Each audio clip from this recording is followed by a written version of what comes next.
My name is Leah Henson. Is that what I'm going to spell it? Your name, how you spell it, what you want your title to say. Okay.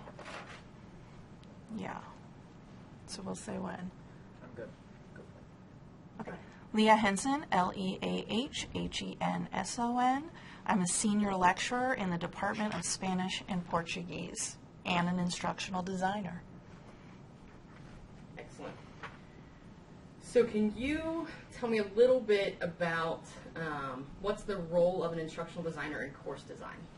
So the instructional designer is going to work with the professor or the subject matter expert, and my job as an instructional designer is to help you best design an online course. I'm not controlling the content.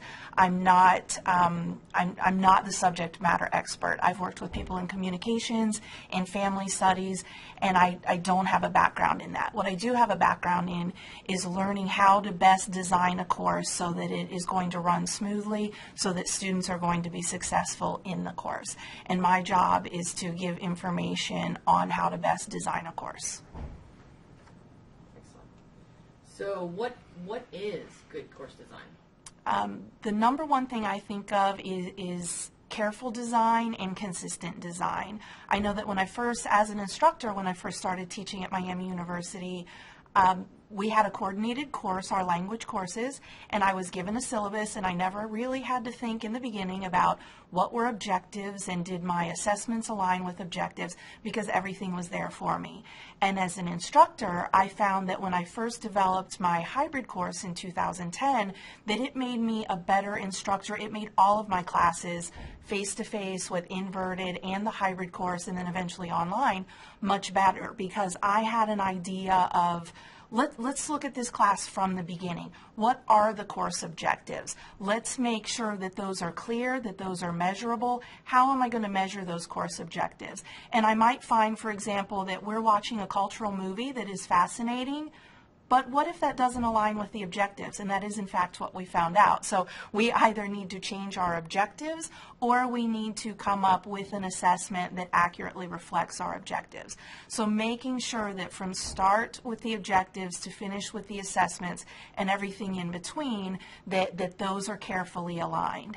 And then with a consistent course design, I remember very clearly when I did first develop my hybrid course, that when I saw the recommended course design, that I said, I should be doing this with all of my classes. This is very clear. Here's what we're going to do each day. Here is lecture material. It was just so clear.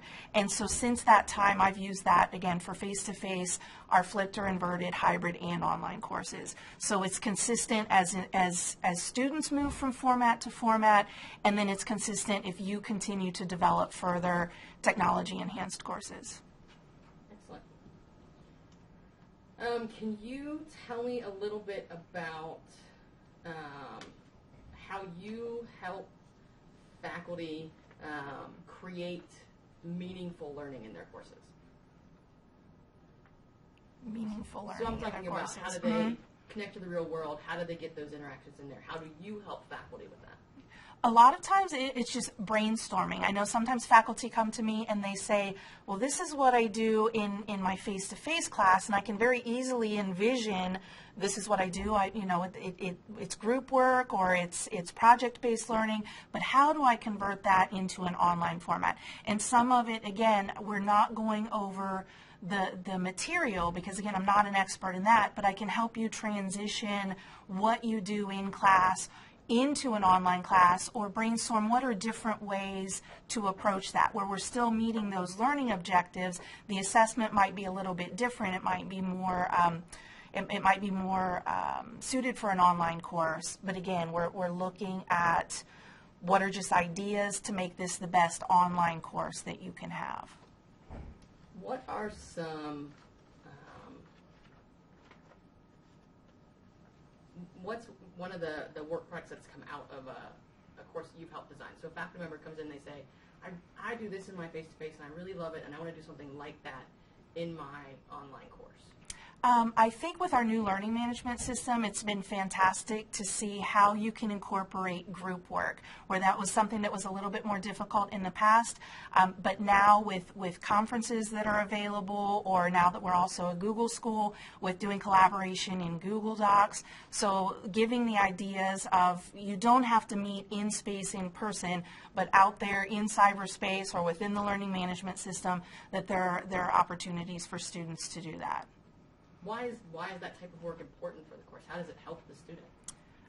For one of the things that I like the most about having a technology enhanced course, and I started this with my inverted or flipped courses, was having lecture material, having activities that meet multiple learning preferences. And yes, there are some students who prefer to work individually, and I try to make sure or suggest that type of work or that type of assignment is available in all courses. But there are also a lot of students who learn very well in collaboration, in working together in groups, and that they learn by doing, or that the best way to explain something is to really know something is to explain it to someone else. And this just provides multiple assessments, multiple opportunities for different learning preferences.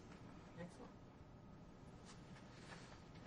Can you tell me a little bit about how you help instructors put themselves in courses? Yes, instructor presence is absolutely important, one of the most important things, and I think a hallmark of a lot of our online classes. I think when many students hear online class, they think that it's going to be something, there's just a robot out there, a computer out there, we're just going to go through this series of checklists. But at Miami University, if you're taking an online class, the faculty are one of the most important parts of that course, and we want the faculty member to be present in the course. That can be done in multiple ways. You can email students regularly, you can do screencasts, short videos, just introducing yourself. This is who you are, this is what you expect in the course. You can do regular updates so that the students see that this is not just a computer, this is not just some artificial intelligence, but this is a real person at Miami University who is invested in this class and in your education. And how does that help the learning experience? I think for students, they see you as a person and they feel like they're not isolated out there in cyberspace, on the internet, that if there is an issue, if they have difficulty, if they don't understand an assignment, you are a person that they can contact and get in touch with to help them. What does that mean as far as the content that they bring to the table when they design courses? What do you mean? For who? For the faculty. So communication is great. We want faculty to have that. This is your faculty member. But as far as what they're bringing to the table at the beginning, what I'm trying to get at is faculty could just put out a book and just email their students all the time. But we want them in their course. Right. So with that, we definitely want to move away from passive. There is lecture material, and yes, if you do have, like here are my PowerPoint slides that I created. But again, we want to get at the idea that this is an interactive, even though it's online, this is an interactive learning experience, and that can best, maybe it's not synchronous, it's not occurring at the same time, but maybe you're viewing video, you're viewing information from me, you're getting a personal message from me, and then we're communicating throughout the semester. But again, it's interactive learning even though it's online. I'm going to switch to your Spanish class real fast. So you'd start just by telling us the course and then some of the strategies you use to promote academic integrity and assessment, specifically the use of authentic assessment. Okay. If that's too much, I can break it up. Okay, so start with academic integrity. Okay, so I teach four different classes online, 101, 102, so let me start all over. So I teach 4 different classes online, Spanish 101, 102, 201, and 202, and am currently working to put one more online. Within the courses, I've found, for academic integrity, I have found that the Office of Academic Integrity at Miami University has been a fantastic resource. I have learned from them, most of the time when we're thinking about academic integrity, I think we usually think, how can I discourage dishonesty? But one of the most important things that I've learned is the flip of that, is that we have to encourage academic honesty or integrity.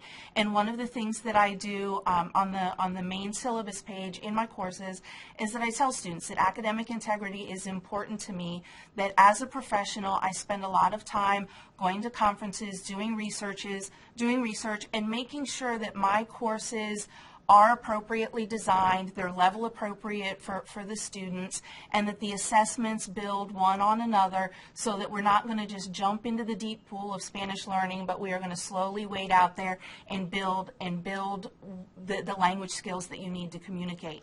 And if you have any difficulty at any point, then please meet with me online or in person so that we can make a plan so that you're not struggling. What I usually find is that students who struggle are the ones who might turn to the academic dishonesty. But then I also let students know that I will file an academic misconduct report if needed, and we do certain things in our classes to make sure that we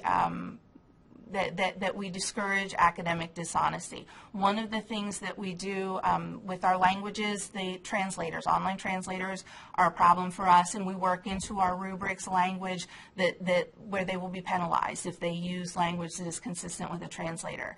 I also do a lot of recordings, visual recordings. And with that, when we see the students, we say we have to both see you and hear you, and we can compare that to their picture on the photo roster to verify that that is in fact the student who is recording. And then the university has and is piloting proctoring software for exams so that we can make sure some classes, for example, have open note exams, open book exams, and you wouldn't necessarily need to proctor an exam like that. But in our courses, there's supposed to be no resources for exams, so what we do is use the proctoring software for that. So there's several different things, but it starts with letting the students know that you value the academic integrity and that they should contact you if they start to have difficulty. How do you design with academic integrity in mind? Can I get a drink of water super quick? Okay. I meant to bring it right there. Right there. Yeah. Thanks, Mark. Sorry. It's like I'll get up in it. Okay. And what's the next question going to be? How do you design with academic integrity in Oh, mind? gosh.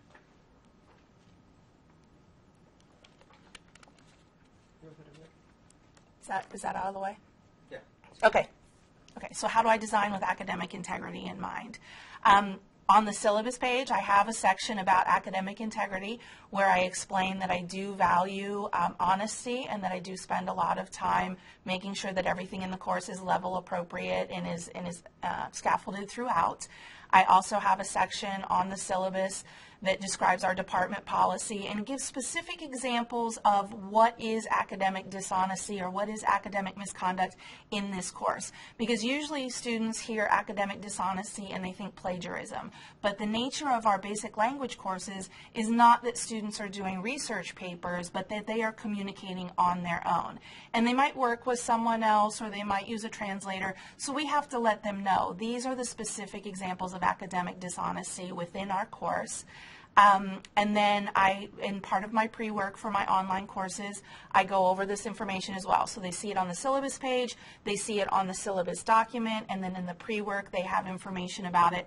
And usually before major assignments like exams or compositions, I also remind students, of the policy, and that if they have any questions, again, to make sure to contact me, especially if they're having difficulty. What do we mean by authentic assessment? So with authentic assessment, especially for us in the languages, I jokingly tell students, I know that a lot of you are taking the language because it's a College of Arts and Science requirement or because it's a BIS requirement or maybe because you didn't have a language in high school, but a lot of you probably chose Spanish because you figure you'll actually use this.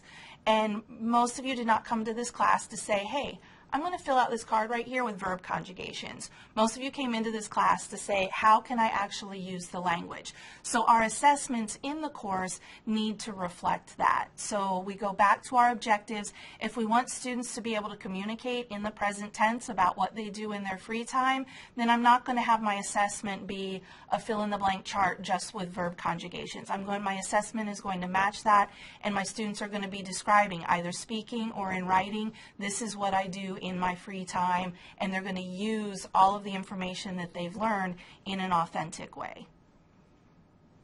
Excellent. That was a great answer. If you put on your instructional design hat, how do you work with faculty to achieve authentic assessment? And how does that tie into them then having academic integrity built into their course? To encourage the academic integrity, one thing that I usually suggest with professors is let's consider a small assessment, or maybe it is a bigger assessment. We look at our objectives, and maybe you would have something written, but I suggest that instead of writing something, maybe you have that student do a video response. And for me, not only does it promote the academic integrity, but for those students who don't express themselves well in writing, but who can do so verbally, it gives them the opportunity to speak. So just to look at small assessments, and then maybe the bigger assessments as well, and make sure they're aligned with the course objectives, make sure that they're meeting multiple learning preferences, but also embedded within that is the academic integrity. Excellent.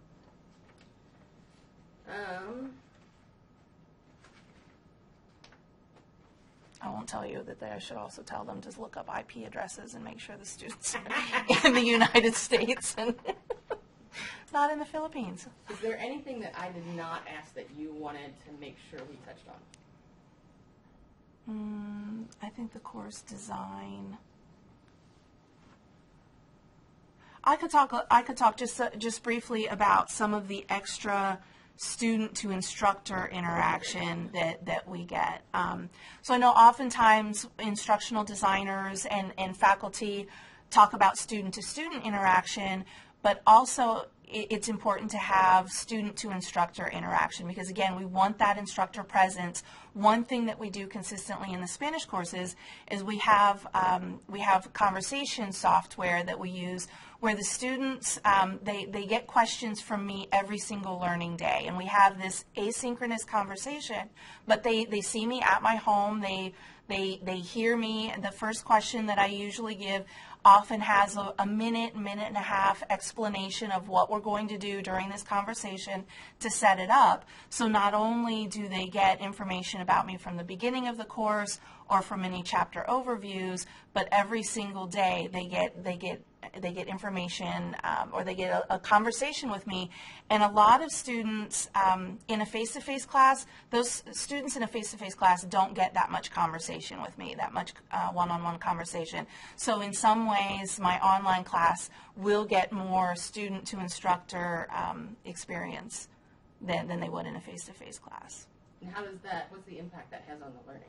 I think that for the students, they see me as a person, or even though my last question is really just an adios, nos vemos, we're finished with this conversation, I find that a lot of students will leave me a little message there, and they'll say, I didn't understand this particular question, or I'm still struggling a little bit with this. So even though it's not a live recording, they're communicating with me and letting me know beyond that. So that's not only in email, and not only by phone, but also through this conversation application, they can communicate with me with any difficulties or just any questions that they have. Excellent. All right. Dun, dun, dun. Anything you wanted us to touch on we didn't hit? Thank you, ma'am. That was great.